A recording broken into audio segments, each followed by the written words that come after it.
Have a news tip? Then call the WYMT News Tip line.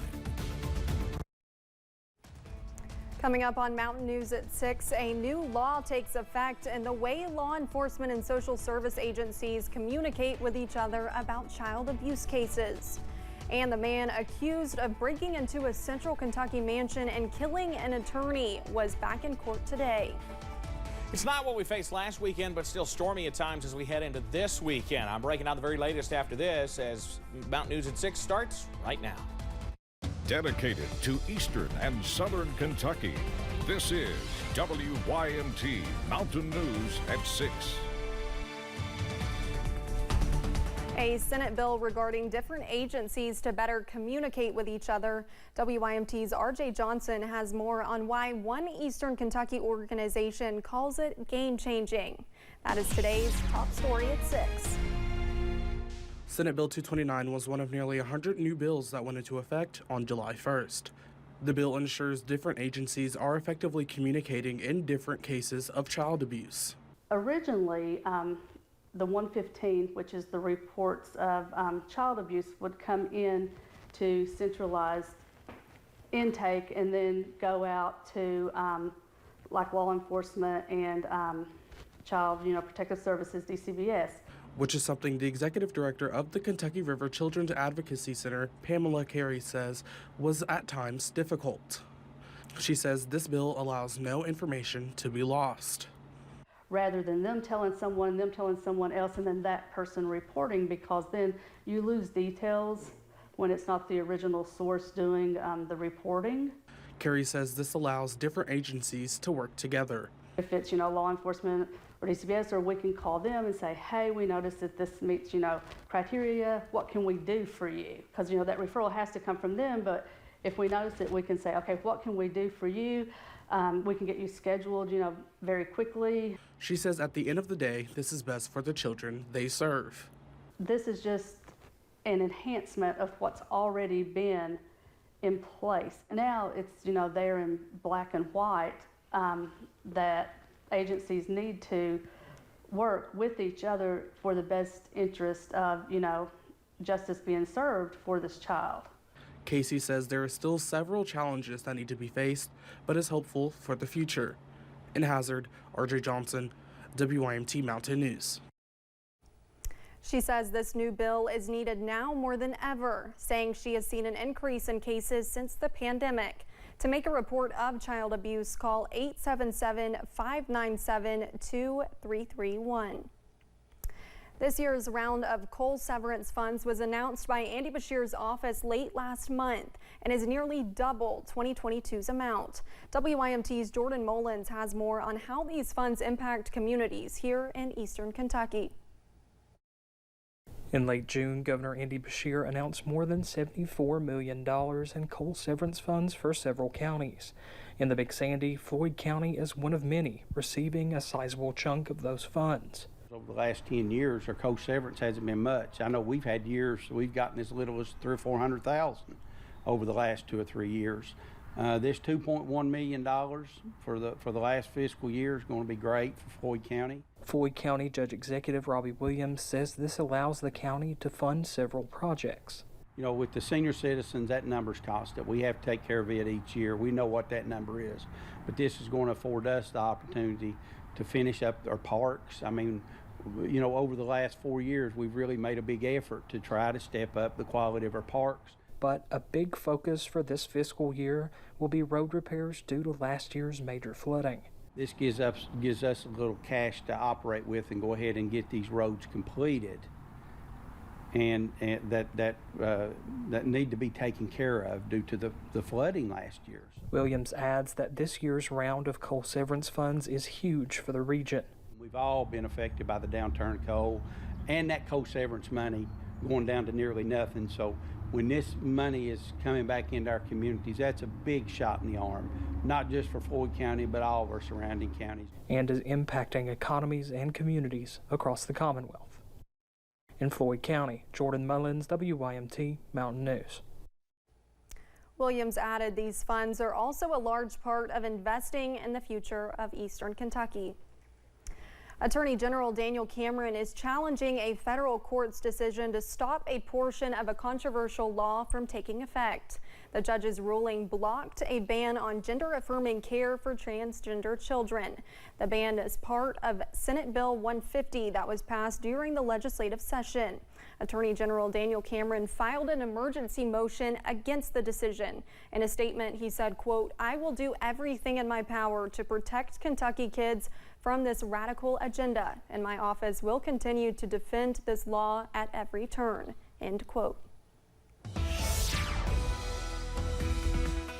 A toasty one out there today, but mainly dry all throughout the region. You see just a few fair weather clouds. Yeah, this one's trying to bubble up into something over downtown Pikeville, but plenty of sunshine out there. 81.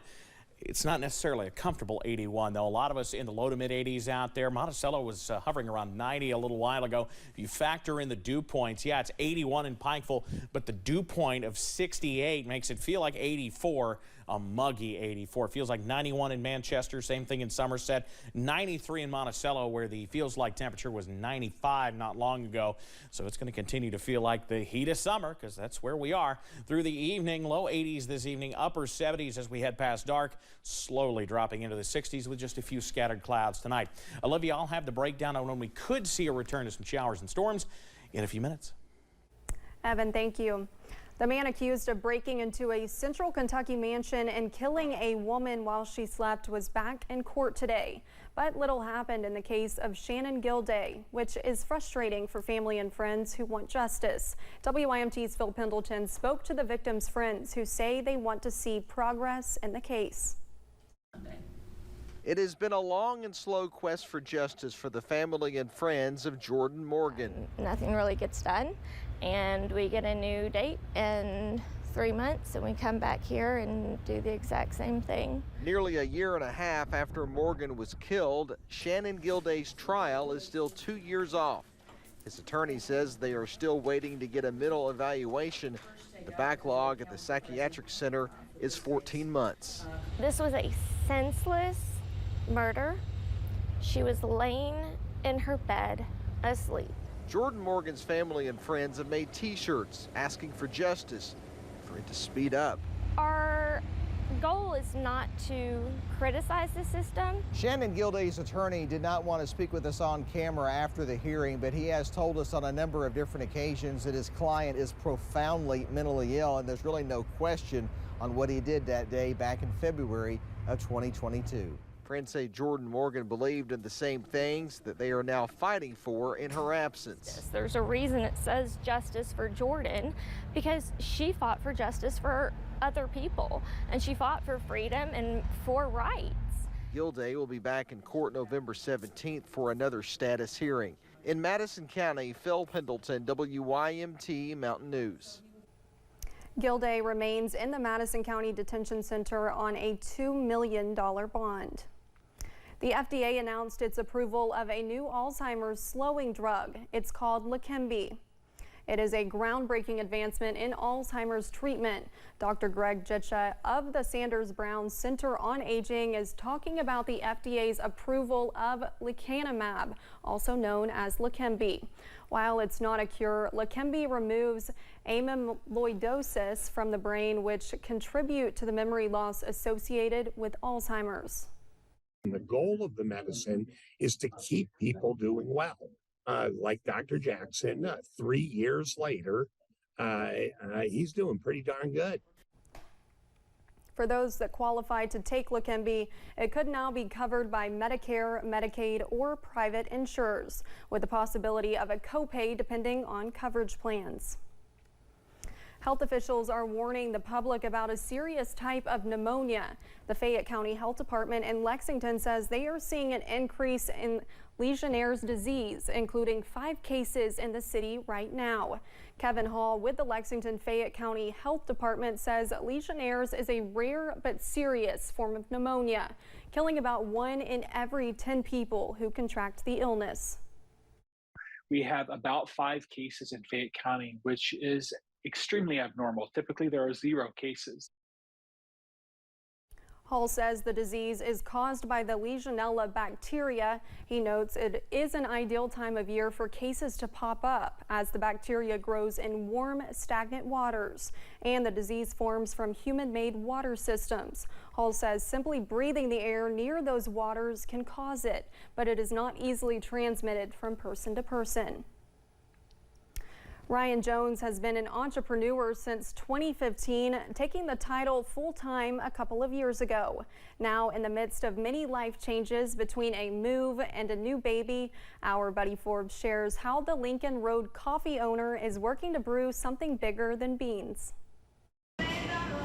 From coffee shops to content creation, Ryan Jones dedicates his career to cultivating community. It's all centered around like community and connection and supportive of of other people and helping them kind of pursue their dreams. During the last several years, he has noticed some barriers limiting growth in the region's entrepreneur network. It can really be a very lonely journey in entrepreneurship, and there's a lot of creators out there and a lot of entrepreneurs that are not going into offices, they're not going into conference rooms and having conversations by the water cooler. So he decided to quench that thirst for togetherness by bringing the minds of more makers to the table. It's a gap that I think that needs to be filled. We need to have more events that are celebrating the entrepreneurs, and it's an entrepreneur-led event. CreatorCon, hosted in conjunction with the City of Norton, UVA Wise, and other community partners, is an educational conference that brings entrepreneurs together to the Norton Expo Center for 2 days of chatting,